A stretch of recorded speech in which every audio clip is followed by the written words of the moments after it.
ओम शांति।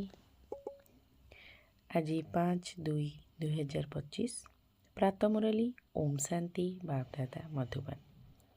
आज महावाक्य बाबा कहले मिठे बच्चे यही शरीर रूपक वस्त्र को एठारे ही छाड़िबाको हेबो, सेथिपाई एथिरु ममत्व तुटाई दियो।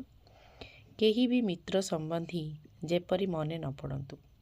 प्रश्न, जेउ पिलामानंक भितरे जोगबल रहिछि सेमानंकर लक्षण किपरि होइथिबो? उत्तर, सेमानंकु कौनसी कथारे सामान्यतम आघात भी लागिब नाही, काहारी प्रति मोह नथिबो। धरिनिय आज किए शरीर छाड़ीदेले तेबे तांकु दुख लागिब नाही, काहींकि ना जानिछंती ड्रामारे एहांकर एतिकी ही पार्ट थिला। आत्मा गोटिए शरीर छाड़ी जाई आउ गोटिए धारण करिबो। धारणा पाई मुख्य सार, निजर चाली चलन को बहुत राजकीय करबाको हेबो, बहुत शालीनतार सहित कथबार्ता करबाको हेबो, नम्रतार गुण धारण करबाको हेबो। एही आखिरे जहा किछि देखा जाउछि एसबु माटीरे मिसिजिब, सेथिपाई एहाकु देखुथिले मध्य देख नाही।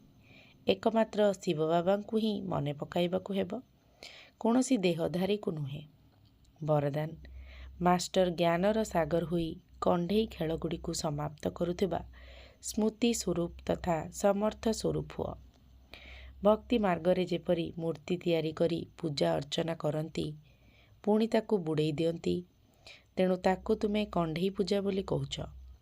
सेहीपरि तुममानंक सम्मुख को जदि कौनसी निर्जीव असार कथागुड़िक यथा ईर्षा, अनुमान, क्षणिक उत्तेजना इत्यादि आसुछि एवं तुमे माने तार विस्तार करी अनुभव करुछ बा अन्य को कराउछ जे एहा ही सत्य अटे, तेबे एहा मध्य जेपरी सेथिरे प्राण भरिदेवा सहित समान अटे।